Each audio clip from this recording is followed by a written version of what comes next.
네, 우리공화당이 박 전 대통령 사면에 맞춰 밤 11시 59분부터 서울 강남구 삼성 서울병원 앞에서 기자회견을 지금 진행할 예정이라고 합니다. 잠시 후에 박근혜 전 대통령의 뭐 핵심 지지층이라고 할 수 있죠. 우리공화당 대표를 잠시 연결을 해볼 텐데 앞으로 미칠 파장에 대한 전망을 좀 해보려고 잠시 연결해 보겠습니다. 두 번째 이슈로 가죠.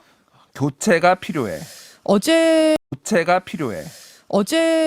이 상당히 독특한 여론조사 결과가 하나 있었어요. 예. 절반이 넘는 국민이 후보가 교체됐으면 좋겠다. 이렇게 지금 대답을 했어요. 네. 여론조사 기관 한길리서치가 아주경제 의뢰로 지난 25일에서 27일 전국 성인 남녀 1000명을 대상으로 조사한 결과인데요.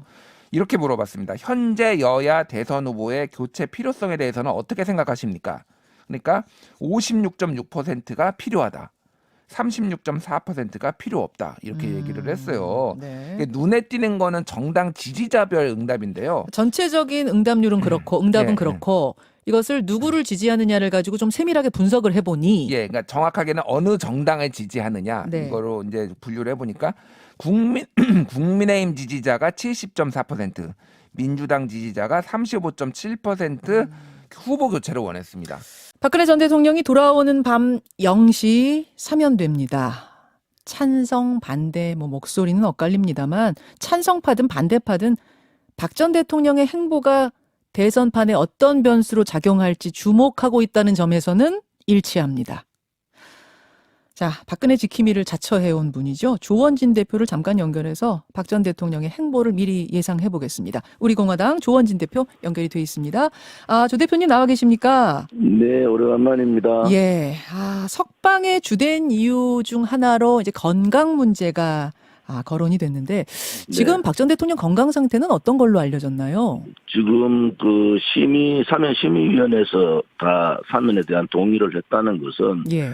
기존의 건강 상태보다는 다른 상황이 생겼다는 거 아니겠습니까? 근데 뭐 지금은 이제 의사들 말고는 그 병에 대해서 특별한 얘기가 없는 상태잖아요. 네. 어떤 진료를 받고 있다 이 정도인데 아무튼 건강 상태가 외부로 흘러나온 얘기로는 굉장히 악화돼 있다. 굉장히 뭐 이 정도로 저희들은 알고 있고 대단히 걱정을 많이 하고 있습니다. 향후 스케줄이 일단 궁금한데 사실 지금도 교도소가 아니라 병원에 있었고 사면이 된 후에도 최소한 2월 2일까지는 그대로 입원해서 치료를 받는다 그런 거죠? 지금 의사 소견이 6주간 더 치료가 필요하다 이래 나왔잖아요. 예. 그래 따지면은 설날 지나서까지 계시지 않겠느냐. 그리고 지금 현재 병원에서 병을 치료하는 게 급선무다 이래 보는 거죠. 네. 2월 그러면은 예. 아마 대통령께서 그 병환을 치료할 때까지는 누구도 만나지 않겠다는 말씀하셨으니까 저희들은 좀 지켜보겠습니다. 2월 2일 이후에는 퇴원을 할지 아니면 입원을 연장할지 그건 그때 고민한다 그런 거고요. 그렇죠. 예. 알겠습니다. 그러면은 돌아오는 0시에 석방이 된다고 해도 뭐 카메라 앞에 얼굴을 비추거나 이럴 일은 전혀 없다는 건데. 그거는 아직 잘 모르겠어요. 사실은요.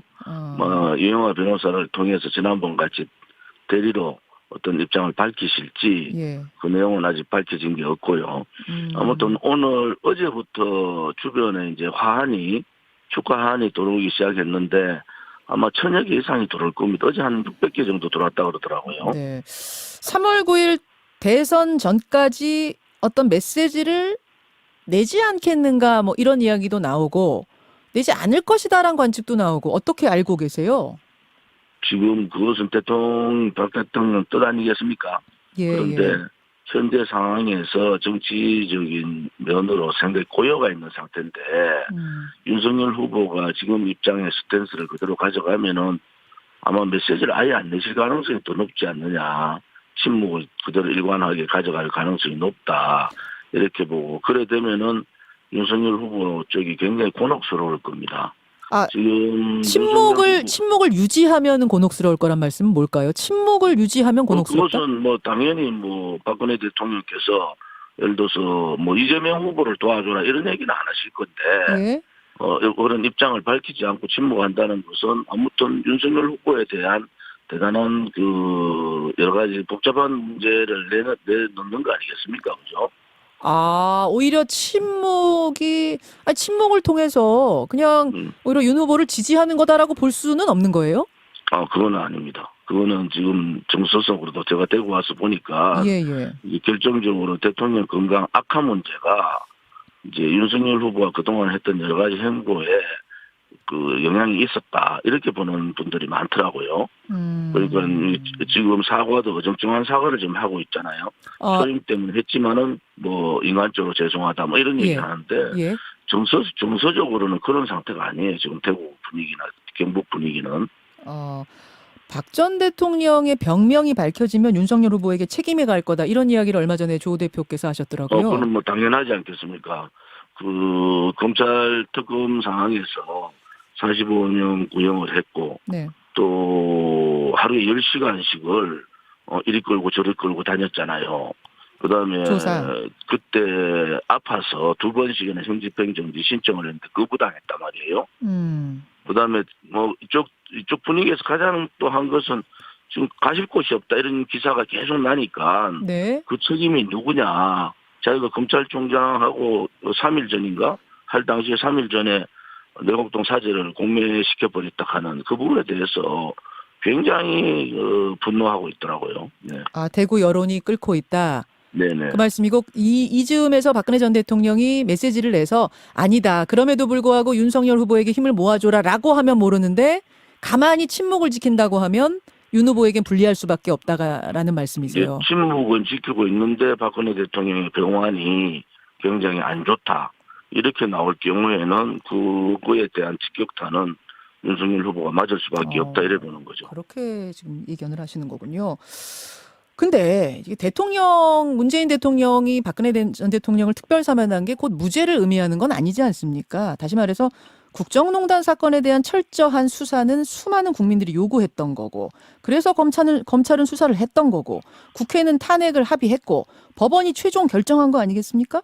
법적 절차에 의해서 이루어진 일인데, 이것을 마치 윤석열 후보가 뭔가 억울하게 뭔가를 뒤집어 씌운 것처럼 해석해가는 것도 문제가 있을 것 같은데요.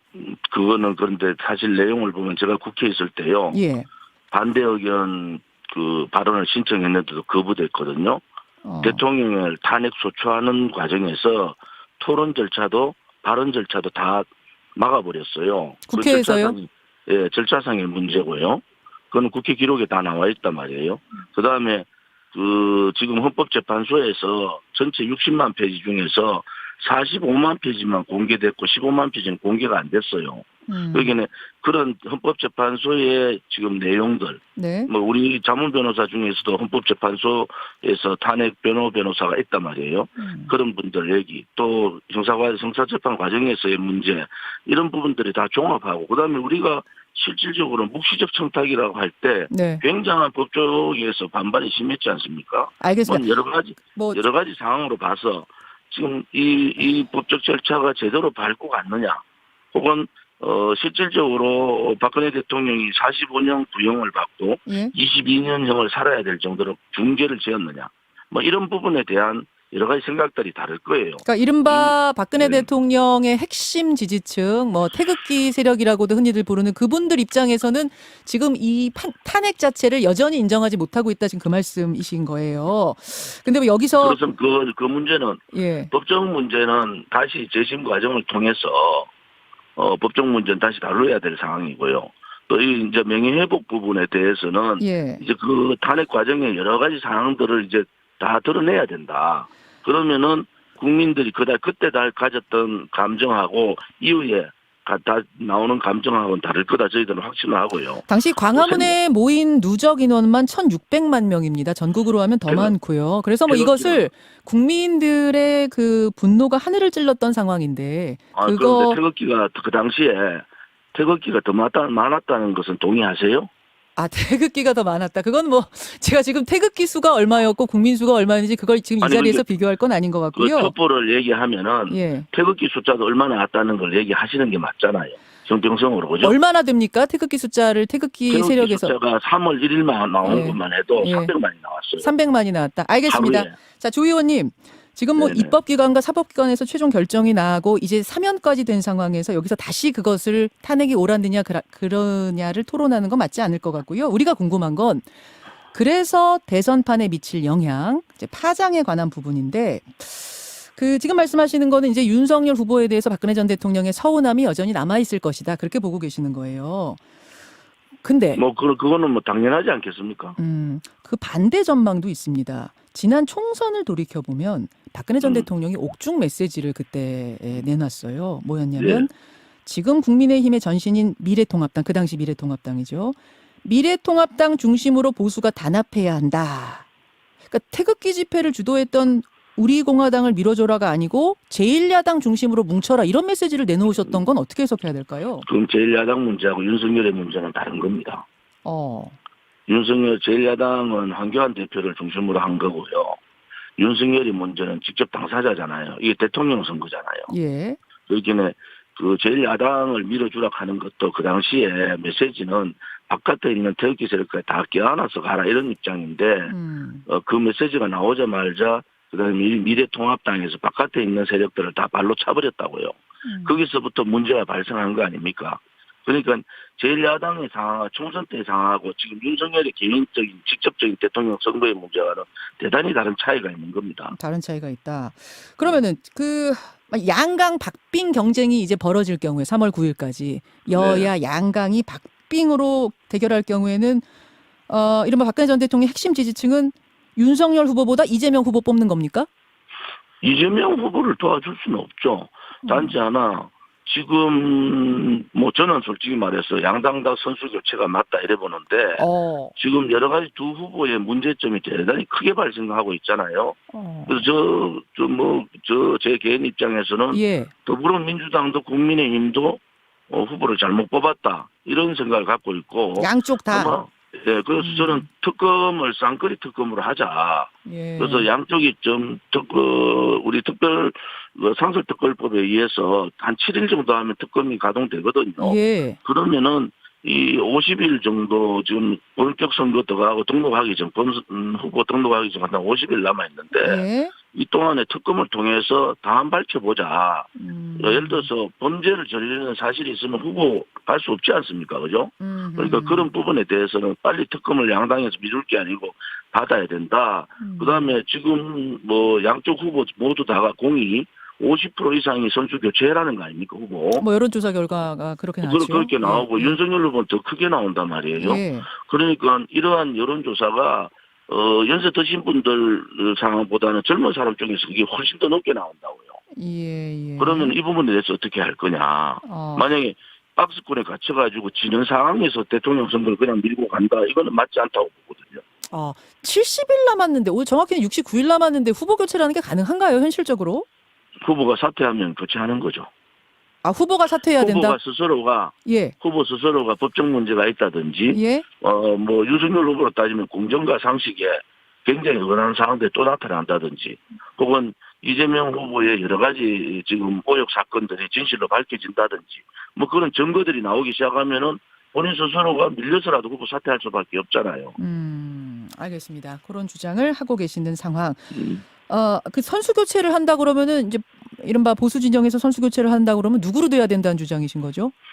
그것은 제가 이제 1월 신년에 조만간에 홍준표 전 대표나 뭐 여러 사람들 제가 만나보겠습니다. 지금 이런 상황에서 정권 교체가 가능하냐? 만약 정권 교체가 불가능하다 할 때 어떤 방침으로 갈 거냐까지 논의를 좀 해보려고 하는데요. 뭐 호시탐탐 노리고 있는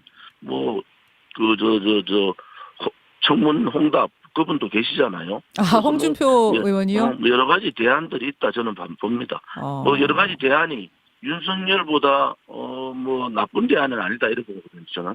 혹시 홍준표 의원하고 뭐 교감하고 계시는 게 있습니까? 뭐 가끔 뭐 선배니까 내가 뭐 가끔 통화를 하고 홍준표 대표한테 제가 그랬어요. 박근혜 대통령한테 너무 무거진 말을 너무 많이 했는데 이제 그런 말 좀 하지 마시라. 뭐 그 정도로 교감은 하고 있습니다. 알겠습니다. 그나저나 조원진 대표님, 그 박근혜 전 대통령 마지막으로 만나신 건 언제예요? 저는 그 전에 이제 우리 공화당을 다시 재창당할 때까지는 매주 편지를 들어갔고요. 대통령 들어가시고 난 다음부터는 아무도 안 만났어요. 그분이. 이영하 변호사 한 분만 만났지. 예, 예. 그럼 마지막으로 만나신 거는 몇 년 됐을까요? 지금 4년 9개월 된 거잖아요. 4년 9개월. 아, 알겠습니다. 그 후로 그럼 직접 뜻을 뭐 전달받으신 적은 없고요. 아니, 그거는 이영하 변호사를 통해서 예, 뭐 예. 여러 가지 얘기들을 오간 거는 사실이고요. 뭐 우리 공화당 당명이나 뭐 이런 부분에 대해서 대통령이 말씀하셔서 바꾼 거는 맞습니다. 알겠습니다. 알겠습니다. 박근혜 전 대통령 사면을 이제 몇 시간 앞둔 상황에서 대선판에 미칠 파장들을 이분은 어떻게 보시는가 궁금해서 오늘 잠깐 인터뷰를 해봤습니다. 조원진 대표님 고맙습니다. 고맙습니다. 우리 공화당 조원진 대선 후보였습니다.